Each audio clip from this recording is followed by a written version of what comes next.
Buenos días. Nuevamente les saludamos con una cordial bienvenida a este auditorio. Mi nombre es Tania Son, soy académica del Departamento de Psicología, Educación y Salud. Esta mañana tendré el gusto de presentar a la tercera conferencista y acompañar el desarrollo de esta actividad.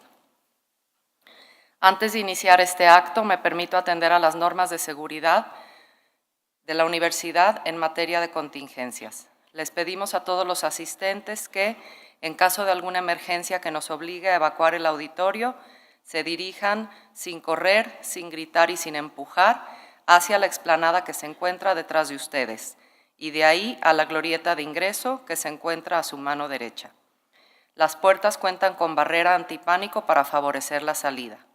Las personas que estamos en el escenario debemos caminar hacia los lados donde se encuentran puertas de emergencia. Estas medidas de seguridad deberán ser tomadas en cuenta para todas las demás actividades del simposium que se realicen dentro de este auditorio. Les recordamos que una vez que se haya terminado la conferencia, pedimos que nos den su retroalimentación y agradecemos respondan el instrumento de evaluación que se les proporcionó al ingresar al auditorio, por favor. En esta ocasión nos reunimos para escuchar a Maribel Ochoa Espinosa, quien nos comparte su propuesta y perspectiva sobre educaciones alternativas como expresiones de un aprendizaje cooperativo sin fronteras, con la cual esperamos sea un incentivo que despierte nuevas reflexiones, análisis y cuestionamientos al respecto. Con este preámbulo, damos comienzo a la segunda conferencia magistral dentro del programa del 23 Simposium de Educación. Maribel Ochoa Espinosa realizó todos sus estudios en Nicaragua.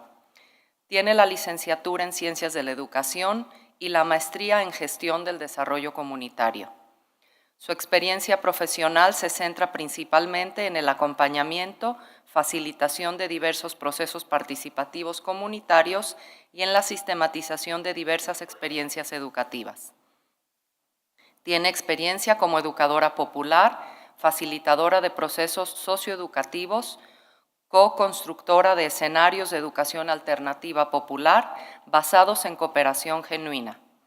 Ha trabajado en alfabetización, docencia en todos los niveles, dirección de escuela primaria y secundaria, así como en un programa de educación básica y de adultos en el Ministerio de Educación de Nicaragua. Maribel Ochoa Espinosa, le damos cordialmente la bienvenida al ITESO y les recordamos que una vez concluida la conferencia se abrirá la sesión al diálogo con los participantes, el cual será alimentado con sus preguntas y comentarios. Bienvenida.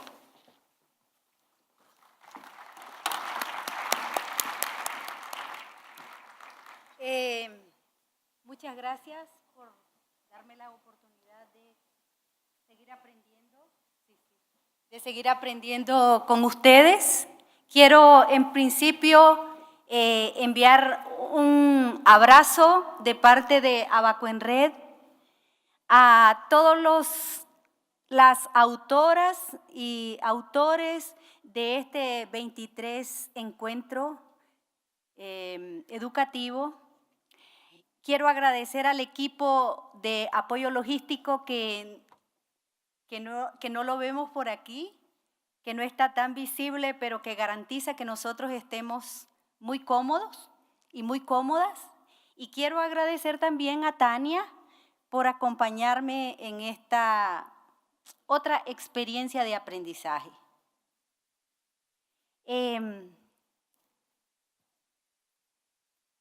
He tenido muchas escuelas, pero quiero mencionar y compartir con ustedes que en mi escuela de formación político-ideológica ha sido un evento fundamental en la vida de los nicaragüenses, como fue la gran cruzada de alfabetización en los años 80, como primera acción reivindicativa desde el triunfo de la Revolución Popular Sandinista. Entonces, ubico ese momento histórico de mi país como una parte fundamental de mi compromiso o de mi formación. Y otro momento que quiero también reivindicar es mi trabajo con niñas, niños y adolescentes trabajadores en la calle. Por 10 años tuve la oportunidad de aprender de ellos y de verdad fueron como elementos fundamentales que me hicieron y me hacen seguir construyéndome como persona, como ser. Entonces, también de ellos es lo que vengo a compartir. Abaco en Red, entonces, es una organización pequeña en Nicaragua que trabajamos en el ámbito educativo y es producto también de la acumulación de muchísimas experiencias, no solo de quienes estamos hoy al frente trabajando en Abaco en Red, sino de muchísimas personas de Centroamérica, de muchos proyectos educativos, socioeducativos en Centroamérica y en otros países. Entonces, para ellos también mi agradecimiento y también gracias a ellos estar compartiendo con ustedes estas ideas.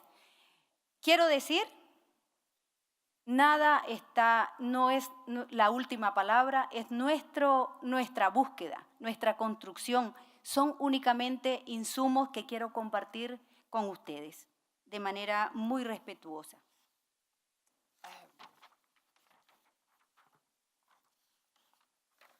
Quisiera empezar con este pensamiento hermoso de un maestro que desde como el 1800, por allí, 40, 1800, ya habían preocupaciones de qué es lo que necesitamos como latinoamericanos en cuanto a educación. ¿Cuáles son nuestros sueños y aspiraciones como latinoamericanos? Y hay una reflexión interesante y sumamente profunda que nos hace pensar seriamente hacia dónde vamos y qué es lo que queremos a nivel de la formación que necesitamos como ser.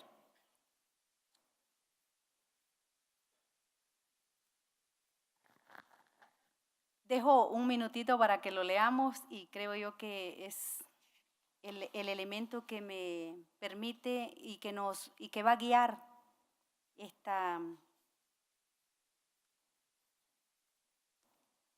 estos insumos que yo les quiero compartir.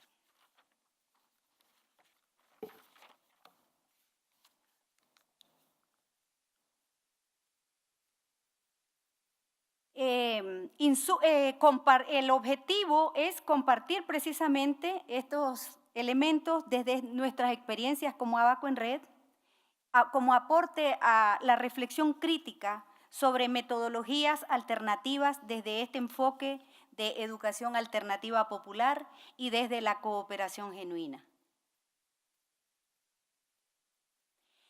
¿Qué papel juega y seguirá jugando la educación? ¿Qué papel jugó? ¿Cómo podemos nosotros contribuir desde el quehacer educativo a la consolidación de la identidad nuestra americana? ¿Qué educación necesitamos como latinoamericanas y latinoamericanos? ¿Cómo cabe una educación alternativa, una educación popular o una educación alternativa popular en nuestros contextos educativos?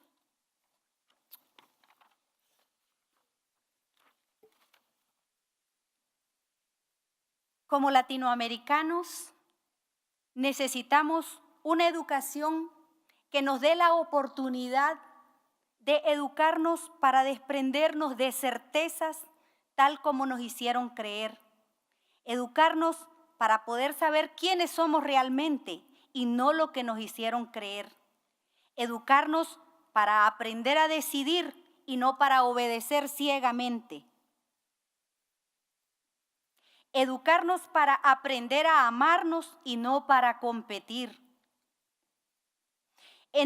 tal como nos lo han impuesto. Educarnos para ser y no para tener, tal como aprendimos. Aprender y practicar la diversidad ante la imposición de un pensamiento único o globalizante. Aprender a disfrutar la diversidad como condición indispensable para la unidad. Quiero compartir con ustedes algunos asuntos conceptuales que vamos construyendo que están muy lejos de ser acabados. Esa sería la primera parte de mi presentación. Un poco abordar el tema de la educación alternativa y las educaciones alternativas y su relación con la educación popular. Luego, ¿cuál es el aporte que hacemos desde Abaco en Red? Un poco reflexionar y seguir pensando qué es el aprendizaje, qué implica aprender, y luego, por supuesto, cuáles son los retos y los desafíos que tenemos cada uno de nosotras, cada uno de nosotros.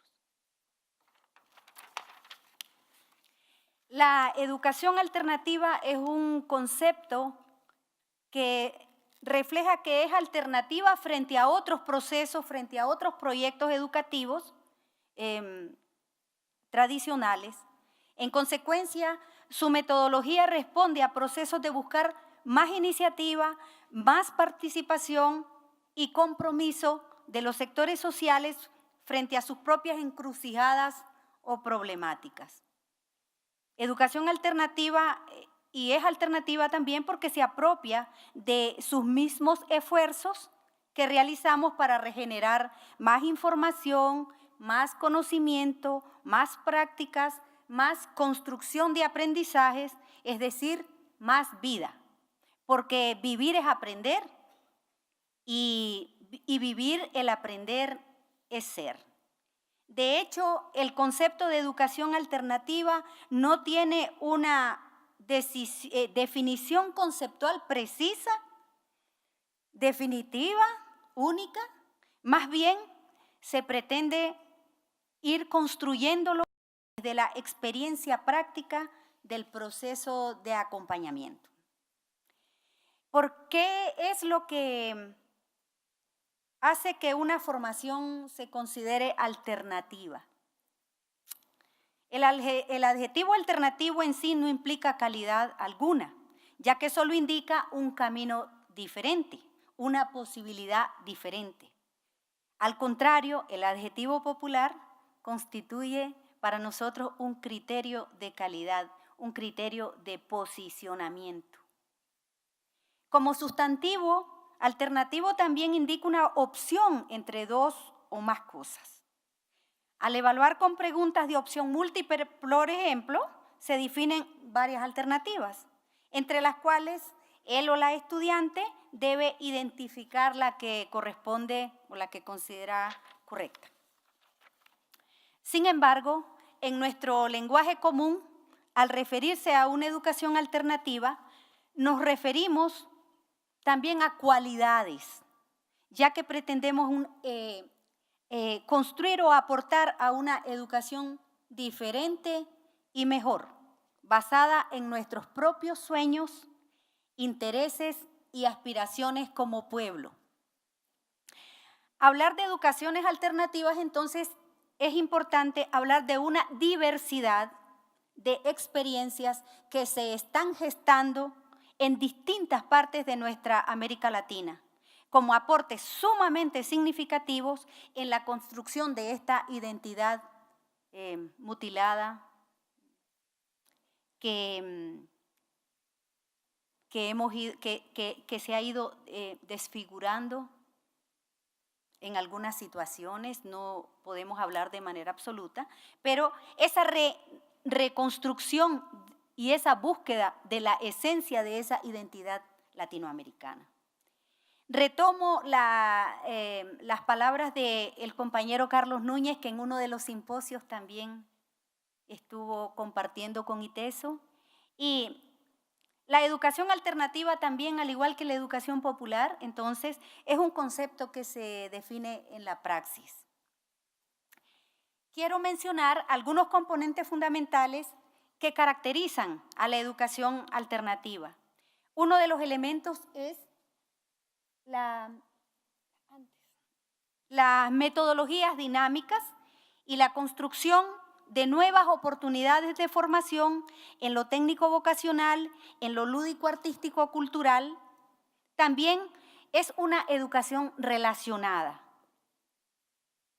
es decir, en contraposición a los proyectos aislados. La educación alternativa tiene una orientación a educar y formar educandos que se comprometen con su desarrollo personal y con el de su comunidad. Implicancia necesaria de una dinámica incluyente y no para nada excluyente en ningún sentido, pues.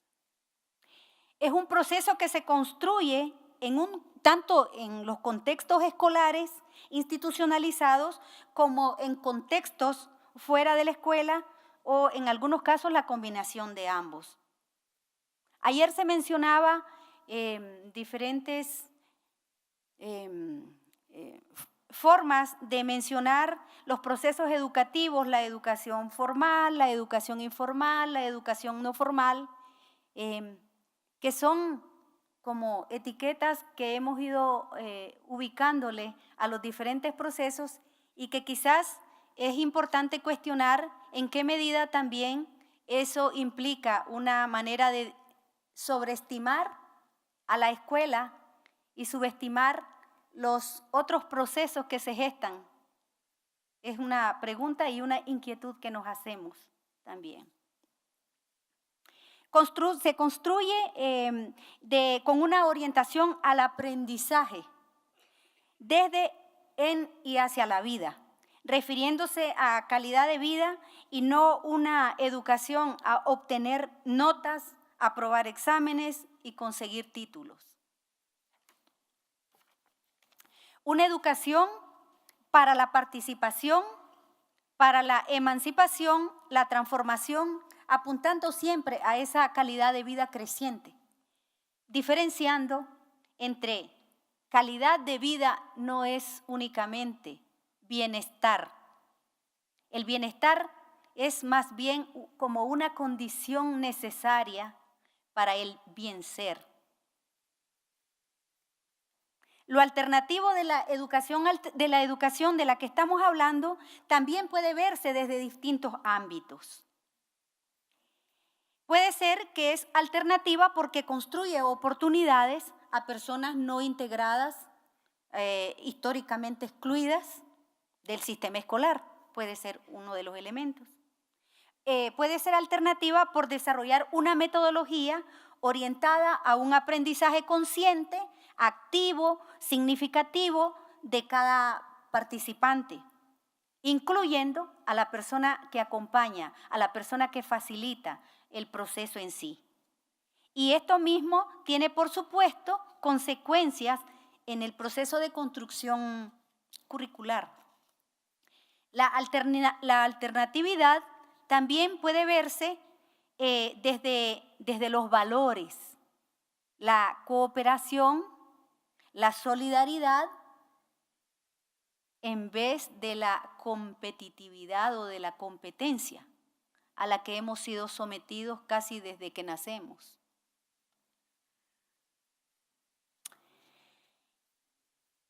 Lo alternativo también porque responde a necesidades no cubiertas por el sistema.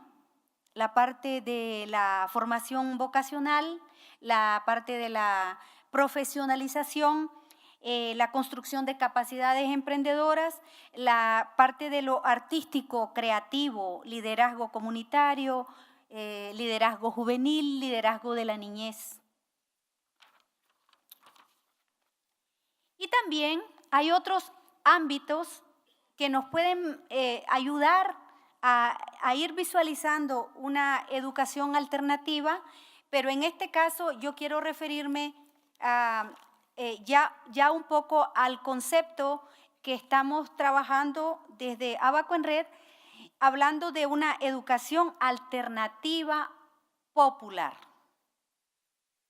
retomamos, nos sustentamos en el enfoque de la educación popular, que es un aporte fundamental, un aporte a la educación desde Latinoamérica. El trabajo en Abaco en Red también busca la recuperación, la visibilización de los aportes pedagógicos, de los aportes del trabajo social, de los aportes de la psicología de la liberación que están dados desde América Latina. Al fin de cuentas, el trabajo desde la psicología, el trabajo social y el trabajo desde docentes, desde la escuela, son procesos que van dirigidos a las personas. Es como juntarnos, acompañarnos. Es trabajo social, es trabajo con seres. Entonces, es importante rescatar este pensamiento latinoamericano y visibilizarlo. Será interesante algún ejercicio, ¿verdad?, con los jóvenes y preguntar qué conocemos, qué tanto hemos estudiado a Freire, a Falsborda, a Ezequiel Anderegg, que son de aquí, porque también conocemos bastante a Vygotsky y bueno, es importante esa reflexión también y nosotros estamos tratando de hacerlo. Les decía que podemos visibilizar lo alternativo popular desde otros enfoques, por ejemplo, al nivel político-ideológico. Educación popular alternativa tiene posicionamiento político-ideológico y si hablamos de educación alternativa popular, es porque aporta a la transformación, aporta al cambio positivo, aporta al crecimiento personal, aporta al desarrollo comunitario desde la perspectiva nuestra, desde la singularidad de los contextos en que vivimos. También a nivel metodológico, otro elemento importante que podemos visualizar y seguir revisando es el hecho de que es un proceso eminentemente de construcción colectiva, es un proceso participativo, reivindica el arte, el juego como herramientas pedagógicas, reivindica la sistematización de experiencias como metodología para el aprendizaje, para construir significados de lo que hacemos, para construir conciencia a partir de nuestras propias vivencias, de nuestras propias experiencias y al mismo tiempo aportar a la construcción de otros enfoques socioeducativos desde esta mirada de la educación alternativa popular. Y podemos seguir incursionando o visualizando a nivel ético la capacidad propositiva de los seres, la capacidad de poder, de saber que tenemos nuestra propuesta. El rol del docente, si hablamos de la escuela, el rol del docente, del estudiante, de la mamá, del papá, de la niña, del niño, del joven, de la joven, tiene que cambiar, debe de cambiar dentro de este proceso de aprendizaje, de rol de escucha y de el rol contestatario, responder las preguntas que otros quieren hacernos. Entonces, tiene que ser un rol más de autoría, trascender, de ser actores, actrices, protagonistas en escenarios construidos por otras y por otros, trascender ese rol al de ser autor, autora, co-creador de esos escenarios y de esos procesos de construcción de oportunidades de aprendizaje. Entonces, esta parte ética, que puede profundizarse más, también es esa actitud de acompañar propositivamente. Entonces, el rol del docente ya no se trata de enseñar. Cada vez más nos vamos convenciendo que enseñar, en principio, es limitado. Yo enseño. Mostrar. Enseñar implica también una relación de poder sobre. Es decir, yo sé y ustedes no. Una posición vertical, autoritario.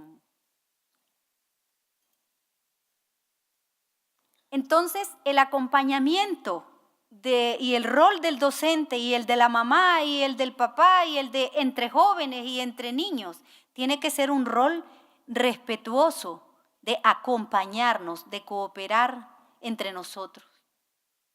Y también, aunque me cuesta decirlo, a nivel tecnológico, cada vez las personas utilizamos la tecnología para comunicarnos.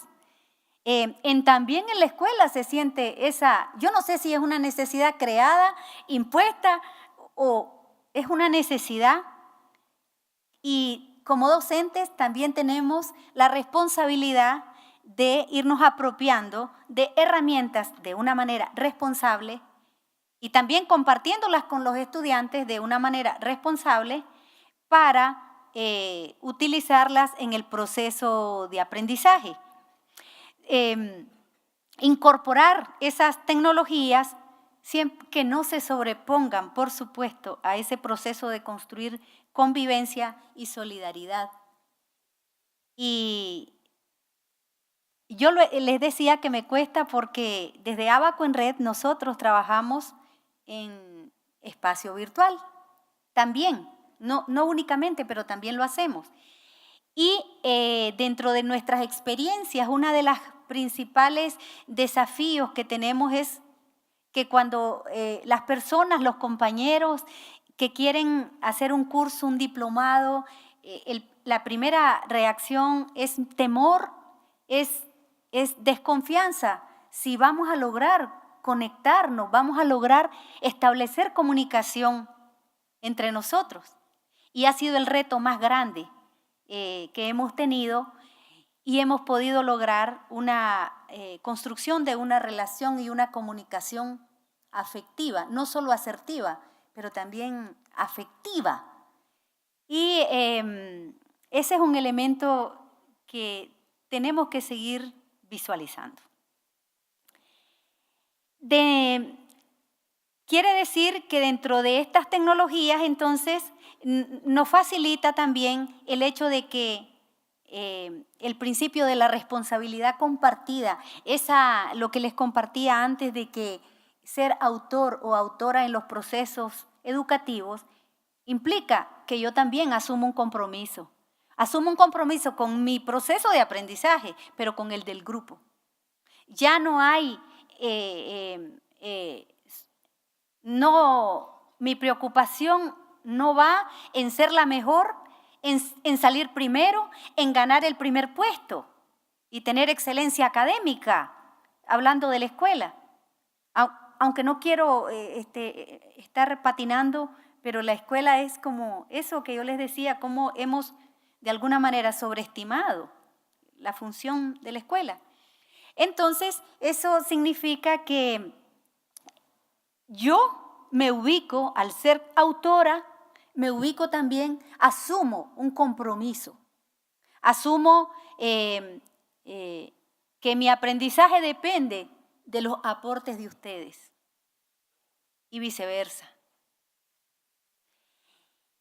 Entonces, educación alternativa popular la concebimos como un proceso creativo en el que se construyen y reconstruyen esos procesos mismos y en las que nos hacemos y rehacemos como ser, como sujetos capaces de pensar, de sentir, de hacer, de transformar y transformarnos. De ahí que la educación no se puede reducir simplemente a tratar contenidos, sino que implica llevar a cabo todo un rico y complejo proceso en que se construyen colectivamente las oportunidades para aprender críticamente. En ese sentido, lo que yo les decía, la sistematización, visualizarla como un método de aprendizaje, puede ser realmente una oportunidad que nos ayude a facilitar, a aprender de nuestras propias experiencias y a aprender, sobre todo, a aprender a apreciarlas. Generalmente andamos buscando experiencias exitosas, como se dicen, prácticas, buenas prácticas, y como que hacemos y lo que nosotros tenemos, ¿dónde está documentado? ¿Dónde está sistematizado? ¿Dónde está interpretado? ¿Qué significado le dimos a estar en esta convivencia durante estos 3 días? ¿Qué significado le damos? La sistematización nos facilita construir esa conciencia de qué aprendimos y cómo lo hicimos y cómo se generó ese aprendizaje. Entonces, ese es un ejemplo que para nosotros seguimos dándole vuelta y que es muy importante en el sentido de que la sistematización de experiencia nos permite cuestionarnos cotidianamente, cuestionar nuestras prácticas, analizarlas, y en ese proceso seguro que vamos a tener dificultades al inicio. Reconocer mis limitaciones, asumirme como un sujeto en proceso de construcción, asumirme que tengo debilidades, que no soy la que sabe todo, asumirme que puedo decir no sé y que puedo hacer el ridículo, también es una práctica que tenemos que aprender.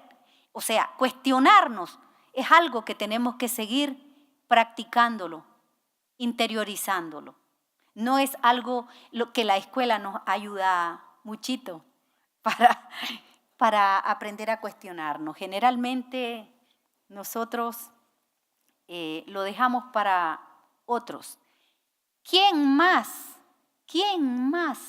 oportuno y pertinente para valorar los aprendizajes que la propia persona que los ha vivido? Y no digo que la coevaluación, que el aporte que ustedes valoren mis aprendizajes es sumamente valioso, pero que lo haga una sola persona, que ella decida con sus propios criterios. Es un poquito fuerte, ¿verdad? Entonces, hemos dado esa posibilidad que una persona decida por los aprendizajes de 40, de 30, de 20, de 10, y nosotros tranquilamente lo hemos aceptado. Entonces, ¿cómo este proceso de sistematización de experiencia nos da la posibilidad también de visualizar un sistema de evaluación más incluyente y más justo, en donde la valoración de la persona que acompaña es importante, pero es un aporte, es un insumo. La valoración de mis compañeros es un aporte, es un insumo. Y la valoración mía también es un aporte y un insumo. Entonces, lo podemos juntar y eso realmente da una visión más amplia, más integrada, más justa de lo que puede ser acercarnos a valorar cuánto aprendimos. En ese sentido, la sistematización nos permite compartir aprendizajes, mejorar la propia práctica, contribuir al enriquecimiento de la teoría y sustentar teóricamente también nuestra práctica. Esa confrontación o cuestionamiento crítico tiene como propósito la interpretación, la comprensión de cómo se ponen en juego los diferentes componentes y factores presentes en una experiencia, cumpliendo con su misión de generar aprendizajes para poder enfrentar con una visión, con esa característica y con esa lucha, pues búsqueda de transformación, que es esencia de la educación popular y la cual nosotros retomamos como esencia también para la educación popular alternativa. Quisiera referirme a la niñez particularmente, pero realmente no es solo con la niñez, lo menciono específicamente porque la niñez está, tenemos todavía muy fuerte una visión adultista en la vida y niñas y niños están supeditados a las personas adultas, pues seguimos imponiendo, tenemos un poder sobre la niñez. Y en ese sentido me quiero referir particularmente al protagonismo de las niñas y los niños, protagonismo y actoría. Y muchas veces nosotros hablamos con, por ejemplo, les vamos a dar permiso, pues. Y la pregunta es, ¿de verdad tengo toda esa, quién me dio toda esa, ¿cómo se llama? Todo ese poder para permitir o no permitir. ¿Por qué no construir una relación de encuentro, de diálogo, de plática, de conversación y ponernos de acuerdo con la niñez? Y yo quiero contarles una anécdota muy chiquita, muy chiquita. Yo acompañaba procesos de muralismo. En Estelí hay Estelí se llama, de donde vengo, se llama Ciudad del Muralismo, porque hay una experiencia de unos 25, 26 años de trabajar murales con niñez, desde teniendo como temática los derechos de la niñez. Entonces yo acompañaba procesos, no soy muralista, no soy artista, en este sentido de que voy a hacer murales, pero sí me atrevo a acompañar procesos de construcción de murales. Resulta que los trabajos se valoraban, una vez que los niños y las niñas habían concluido su trabajo, el equipo nos reuníamos en un salón, en la casita donde trabajábamos, para valorar la calidad. En una de esas reuniones, la casita era de tabla y tenía fisuritas. La casita era de tablas y en una de esas evaluaciones hablábamos de la calidad y la calidad viéndola muy atrevidamente desde lo feo o bonito desde mi punto de vista. Yo era el referente de belleza.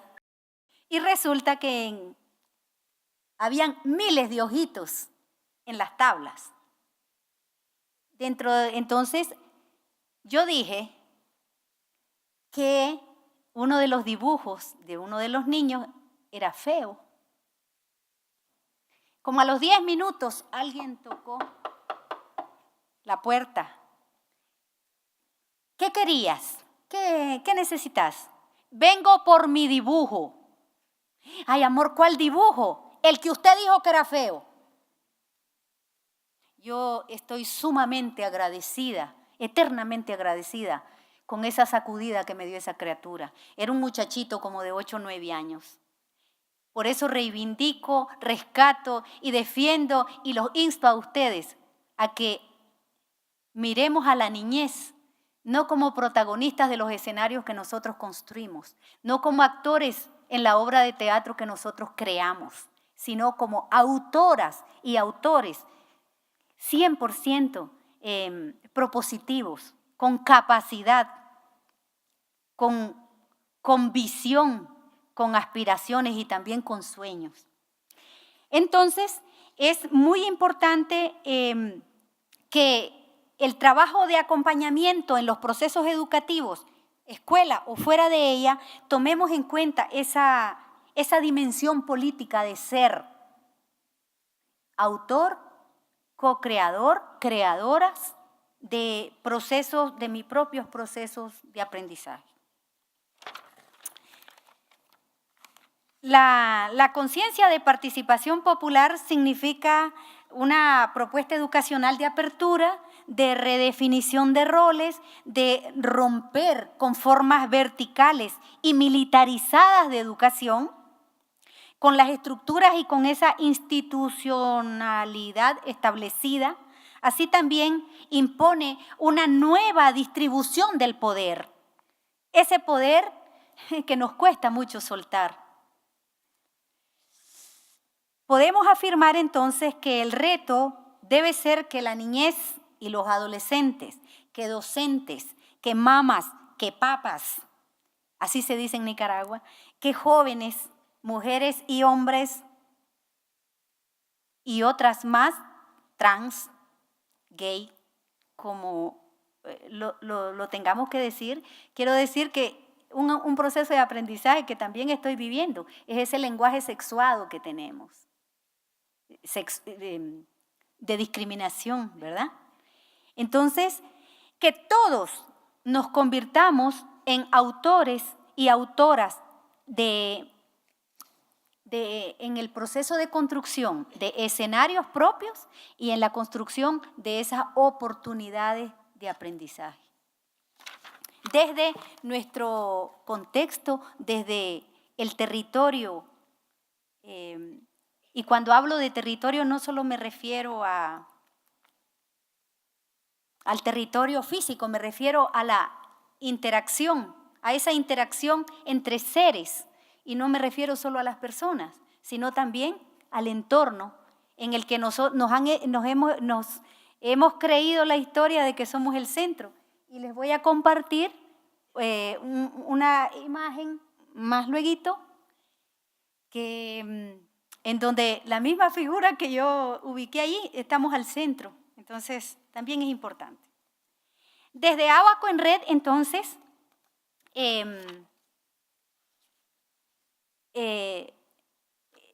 ¿cuál ha sido concretamente el aporte?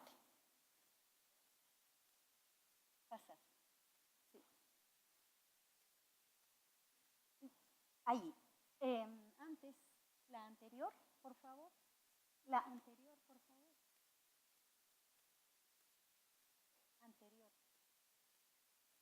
En la presentación. Siga. Yo te la digo, la siga. Aquí. Ahí te quedas. Nuestra búsqueda va alrededor de esas contradicciones entre enseñar o aprender, entre competir o cooperar, entre poder sobre o poder compartido. Esa es una lucha. Y esas contradicciones tenemos clarísimo qué es lo que queremos. No digo que estamos dudando. Claro que sabemos hacia dónde y cuál es la perspectiva que buscamos. Pero es un proceso en el que nosotros no estamos solos. O sea, no se trata de si yo pienso que eso es lo correcto o no. No se trata de eso, no soy ningún referente para los demás, sino más bien es un principio de construcción colectiva. Por lo tanto, por eso hablamos de ir superando esas contradicciones. Con muchos nombres bonitos hemos permitido que sigan colonizando nuestro saber. Educación por resultados, educación por objetivos, educación basada en competencias, etcétera. Todas centradas en el producto, definido también y por otros desde un enfoque economicista con mucho tinte militar en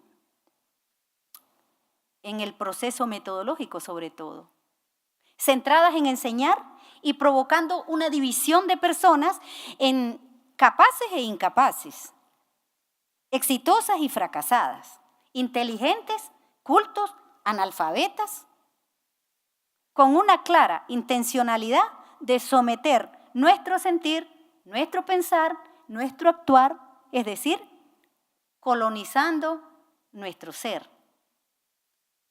Esta intención colonizadora,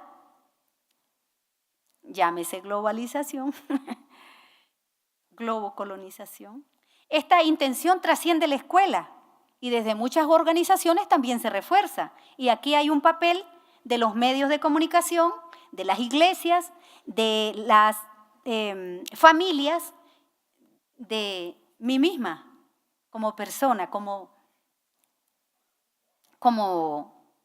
ser humano.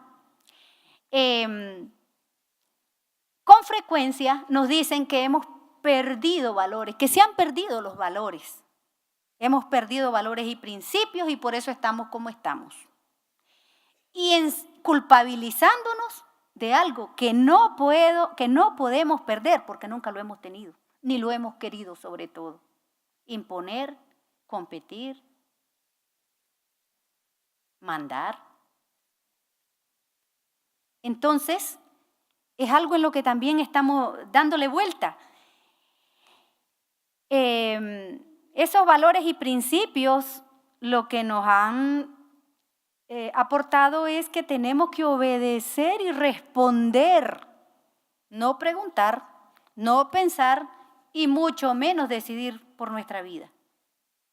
Entonces, en este contexto de búsqueda han surgido muchísimas educaciones alternativas, por eso no podemos hablar de una educación alternativa, sino de educaciones alternativas, como bien estaba aquí.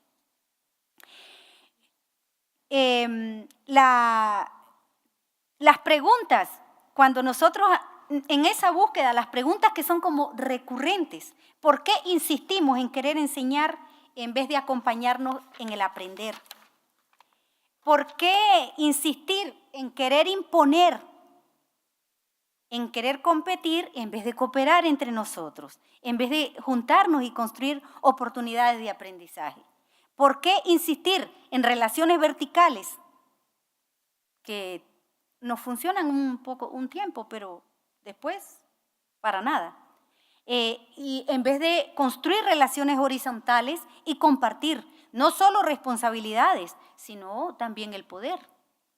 Un poder compartido, ¿es posible compartir también el poder con la niñez y con los jóvenes? Yo estoy convencida que sí. Entonces, les quiero compartir algo muy inacabado de educación alternativa popular, porque hablamos de educación popular, de educación alternativa, hicimos algunas características, hablamos de educación alternativa popular y hemos ido creando, acercándonos, aproximándonos. Y decimos que educación alternativa popular es aquella que con insumos originales y creativos apunta a la formación integral e integradora del ser humano, provocando desde su propio ser como producto histórico y sociocultural, cambios de actitud, que no es más que aprendizaje, basados en una cooperación genuina y orientados a un emprendimiento cooperativo de calidad creciente. Esto implica necesariamente la apropiación crítica de la herencia histórico-sociocultural para ser actor en la convivencia sociopolítica y económica actual, así como el aporte creativo y constructivo como autora o como autor de la cultura y de la sociedad en la que nos desenvolvemos junto con los demás seres en todas sus dimensiones.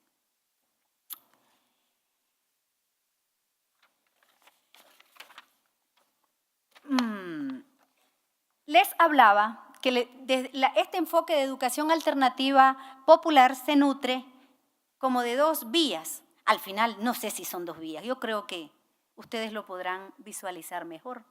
La educación popular, este aporte a la educación del mundo, diría yo, desde América Latina, y la cooperación genuina. Y quiero compartirles un poco esta visión que es para nosotros cooperación genuina. Vamos a ver si nos ubicamos. La cooperación genuina retoma estos elementos, la inclusión y la interculturalidad, pero como práctica y como disfrute. A veces yo también me cuestiono y me descubro que muchas veces decimos mucho, pero en la práctica otra vez como que eso automatizado aparece como con una facilidad impresionante. Entonces, el disfrute y respeto de la inclusión y la interculturalidad, el respeto y disfrute de esa diversidad, el interés común, el trabajo conjunto, y sobre todo esos 3 puntitos, que significa lo que ustedes van a integrar más tarde, si están de acuerdo, si les parece que es un insumo que puede aportar al trabajo que ya desarrollan. Esta cooperación genuina apunta a esa calidad creciente, a esa calidad de vida creciente, no trascendiendo lo que les decía, el bienestar, trascendiendo, hablando de un bien ser, y que por supuesto es condición necesaria. Y de cara a transformar y a transformarnos desde una visión ecopersocial. Y cuando hablamos de ecopersocial, hemos ido tratando de visualizarnos. Yo como ser soy un producto social. Esa no digo complemento, es una unidad entre lo personal y lo social, pero también en un entorno del cual no soy el centro, soy parte. Y allá está mi figurita, la que les mencionaba, que la persona está al centro. Y entonces hay que adecuarlo. No necesariamente somos el centro. Entonces ese enfoque de esa transformación, de retomando estos elementos de la cooperación genuina y desde una nueva visión de territorialidad, desde este enfoque que les menciono, enfoque ecopersocial. Y esta cooperación genuina se sustenta en 5 pilares en los que me quiero detener un poquito. En uno de ellos, como es el arte de escuchar. Y me quisiera detener aquí un poquito para mencionar que el arte de escuchar, cuando nosotros hablamos, repetimos lo que ya sabemos. Yo, a lo mejor, o lo que medio sabemos. A veces somos muy absolutos. Pero al escuchar aprendemos y nos ayuda a pensar. El arte de escuchar es más difícil para desarrollarlo que la habilidad de hablar. Por ejemplo, a nosotros nos enseñan a hablar pequeñitos, ¿verdad? Diga agua, mamá, ala, pero a escuchar en la escuela no hay mucho aporte. Claro, hay un esquemita de descodificar el receptor, pero no estoy hablando de ese, estoy hablando de escuchar en el sentido más profundo. El arte de escuchar es más difícil que hablar, pero proporciona o construye más autoridad positiva.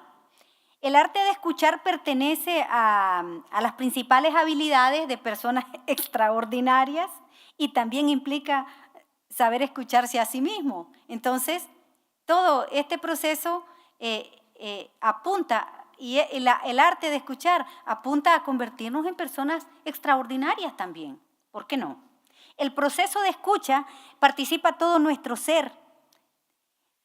Oídos, tono de voz, gestos, postura, contexto, expectativas, valores y otros elementos que ustedes puedan identificar.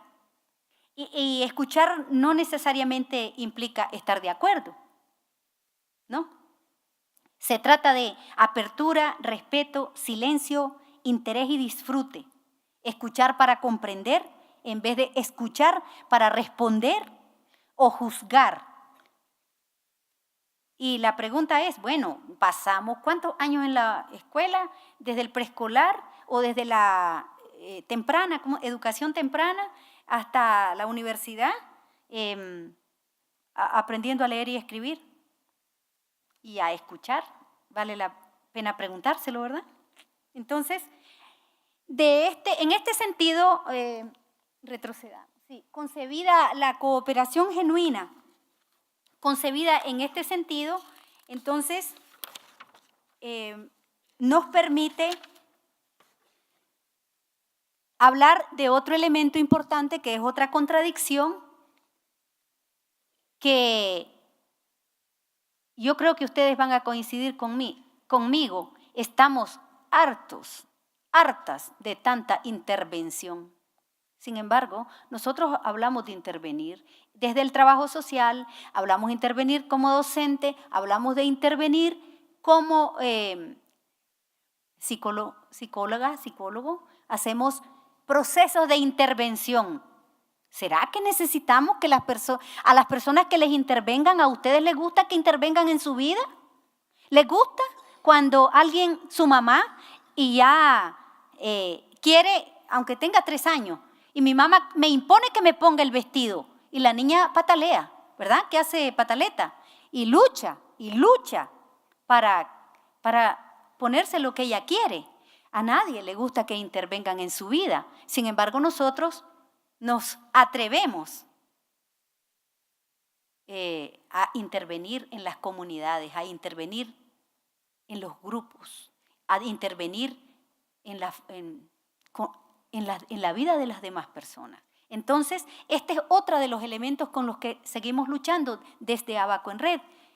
Acompañémonos en vez de intervenir. No necesitamos más intervenciones. Tenemos experiencia suficiente de todo el sufrimiento que ha implicado para cada uno de nosotras y cada uno de nosotros esa intervención. Les decía que me detuve en el arte de escuchar, y el otro pilar es la habilidad de interpretar, la lectura de nuestro entorno, dónde estamos, qué hacemos, esa capacidad de interpretar. Y se conecta con el otro principio para comprender, no para juzgar ni censurar, que muchas veces yo con una facilidad escalofriante ya me sale, no, pero eso debería ser así. A mí me parece que, y yo pienso que, me puedo imaginar cómo te sientes, todas frasecitas muy dulces, pero de alta censura, pues, y de ubicarme no a la par de mi compañera o de mi compañero, sino ubicarme como alguien que sabe más, como alguien superior, ejerciendo ese hermoso poder sobre. El otro principio es la voluntad de compartir, que no es más que la ternura entre los pueblos. La decisión del compromiso. Si yo escucho, si yo hago una interpretación y construyo un significado, no yo sola, sino en el conjunto, y comprendo y me conecto con esa situación, yo soy capaz de aportar, yo soy capaz de compartir, de dar lo que tengo. No regalado, sino de ponerlo a disposición de. Y, por supuesto, eso va construyendo en mi cabeza conciencia de que yo no estoy allí de puro gusto, ni de puro lujo, ni de puro como adorno. Se va construyendo un compromiso. No una obligación, no algo que me imponen a hacer, sino voy construyendo el compromiso con esa realidad, con esa situación, con esa comunidad, con este grupo, con esta compañera, con este compañero, con este niño, con esta mamá. Y desde el otro principio o pilar, desde una visión de integración. Esa integración en el sentido, esa visión holística, que es una búsqueda también. Pero también convencida de que solos no podemos. Nadie puede solo. Así, nosotros hablamos de, no es cierto que que somos autosuficientes y que somos autónomos. Creo que aunque yo digo que tengo formación autodidacta, si leo libros, alguien escribió ese libro. ¿Cómo se llama? Podium. Esto lo hizo alguien. Estos cositos que me están ayudando para expresarme ante ustedes, los hizo alguien. Entonces, no es cierto que somos autónomos, pero sí podemos vivir en interdependencia positiva. No en el sentido de depender de otro para tomar decisiones o para optar, pero sí vivimos como seres relacionados. Entonces, en ese sentido, es muy importante esa visión de integración a la que les hacía mención, esa visión holística como con ese enfoque sistémico de interrelacionar todos los elementos, pero también este otro elemento que ya les mencionaba. Estos pilares, por supuesto, los podemos concretar desde esos ejes. Y uno de los principios importantes o uno de los elementos fundamentales para poder participar es escuchar. Si yo no escucho, tampoco va a ser muy difícil que yo pueda aportar, que yo pueda expresar mis ideas, que pueda construir ideas y compartirlas con ustedes. Primero tengo que escucharles. La participación me facilita experienciar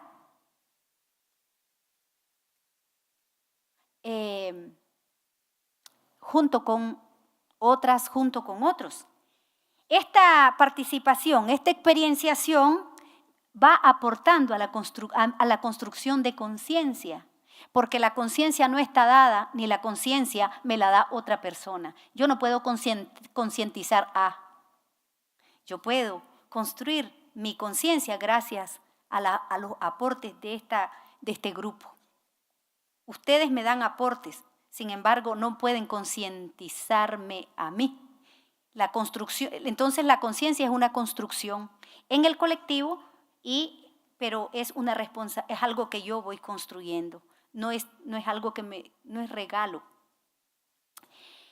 Y esa conciencia me facilita tener nuevas ideas, nuevos aportes que yo puedo compartir, que yo puedo comunicar con ustedes.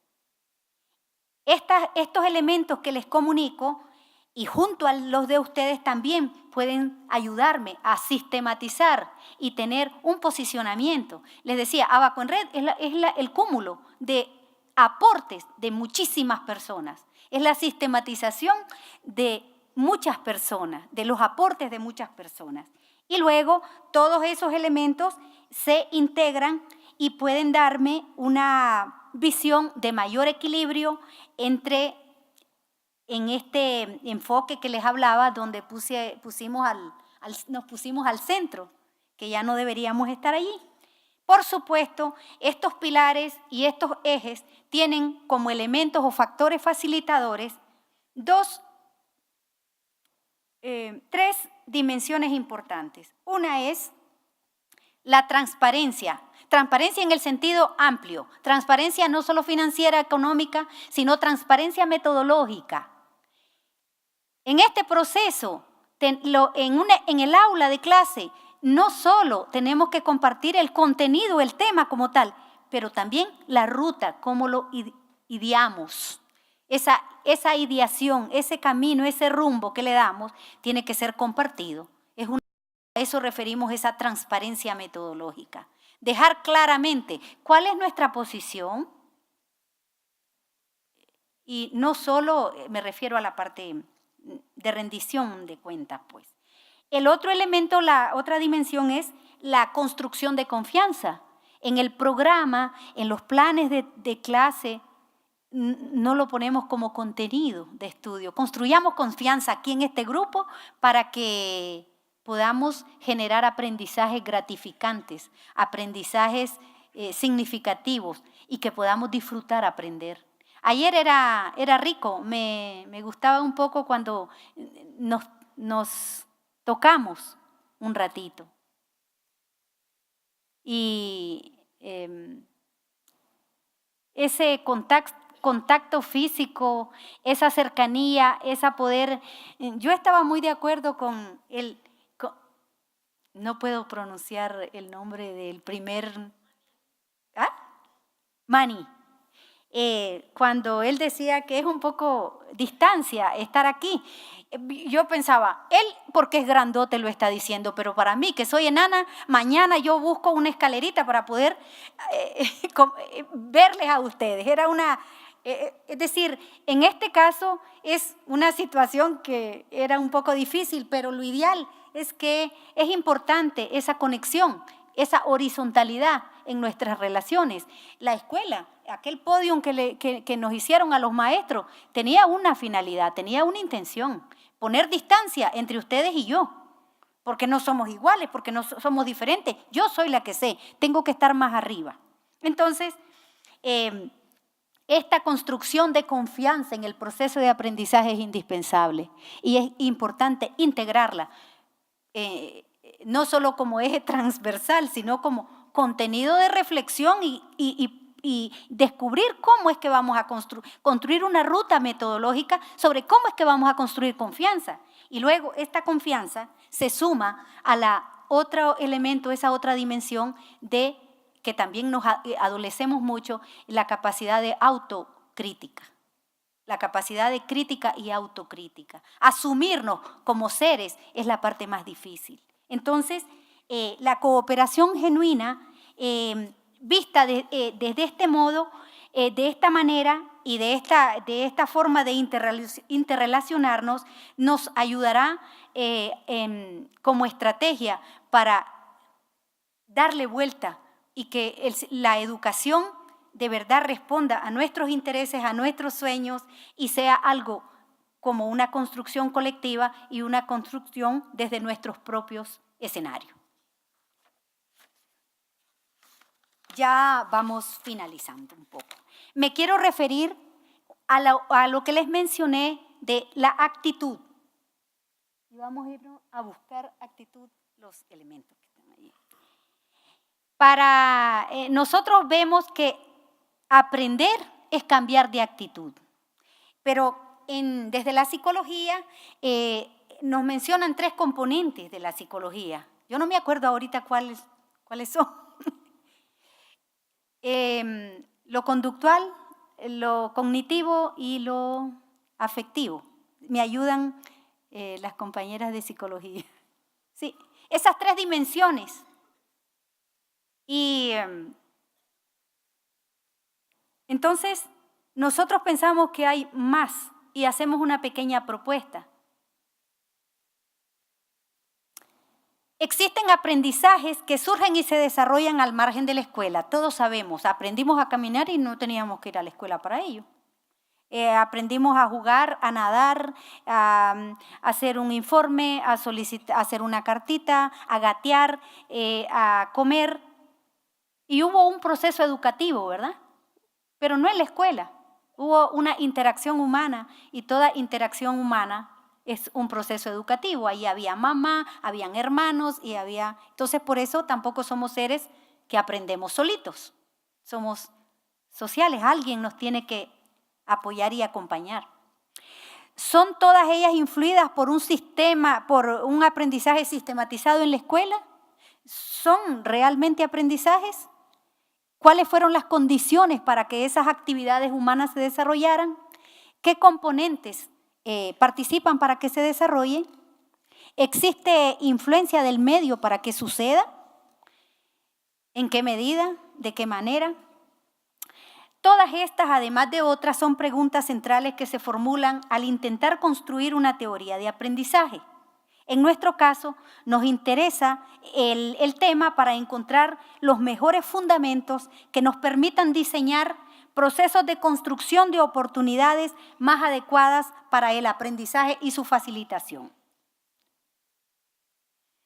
No todos los análisis del aprender se fundamentan de esta manera. Hay teorías o enfoques, teorías de aprendizaje que podemos mencionar, las que ustedes las conocen bien, conductismo, conductivismo, constructivismo. Y aquí quiero resaltar el origen de estas teorías, ¿de dónde vienen? Europa, Estados Unidos, Rusia y las de América Latina. ¿Dónde están? No porque las otras en modo alguno quiero decir que no son válidas. Pero es importante preguntarnos ¿dónde está lo que hemos hecho? ¿Dónde está, en qué momento lo retomamos como aporte y como un insumo esencial para seguir construyendo aprendizajes, para seguir cambiando de actitud frente a lo que nos afecta y a lo que a lo que vivimos? Después de analizar estas teorías tradicionales, nosotros estamos proponiendo otra manera de combinar estas teorías de aprendizaje con los aportes de América Latina. Y le hemos denominado algo que se llama PIAF, el paradigma integrador del aprendizaje y su facilitación. Y dentro de este paradigma identificamos al menos 16 dimensiones. ¿Puedes pasar? 16 dimensiones de la actitud. Solo lo voy a enunciar, después está aquí, está ahí el material. Lo conductual, lo cognitivo, lo afectivo que les mencionaba, la dimensión político-ideológica, la dimensión económica, en actitud, ¿verdad? Lo ético, lo histórico-cultural, lo cívico, la dimensión estética, la dimensión bioenergética, lo volitivo, la dimensión psicomotora, y aquí me quiero detener. El conjunto, la dimensión psicomotora es el conjunto de hábitos, capacidades, habilidades, destrezas, aptitudes para el ejercicio con calidad de una determinada tarea. Pero aquí está centrada lo de las competencias, la educación por competencia. Entonces, por un lado, nos aportan que es lo afectivo, lo cognitivo, pero por otro lado, nos reducen al trabajar basado en la competencia, nos reduce esa dimensión. Entonces, nos quedamos en algo muy pequeño. La dimensión lúdico-artística creativa, el arte, por mucho tiempo fue élite. No ha sido un derecho. Entonces, lo social y la dimensión biológica, pero lo más importante, en la siguiente, es esos 3 puntitos. ¿Qué otras dimensiones desde su quehacer podemos integrar? ¿Qué otros elementos están por allí que todavía no hemos identificado muy bien desde Abaco en Red? Entonces les mencionaba que el PIAF, esta propuesta de paradigma integrador del aprendizaje y su facilitación, haciendo énfasis en el cómo. El contenido es importante, pero el cómo es vital. Es como la concreción de esa dimensión político-ideológica que tiene la educación, que no la podemos negar. La educación no es neutra, ¿verdad? Entonces, esa dimensión se concreta en esa ruta metodológica para la construcción lógica del aprendizaje. El el PIAF se concreta en algo que se llama, que nosotros denominamos PECOASEM, que es una palabra largota, pero que tiene sentido, que es el proceso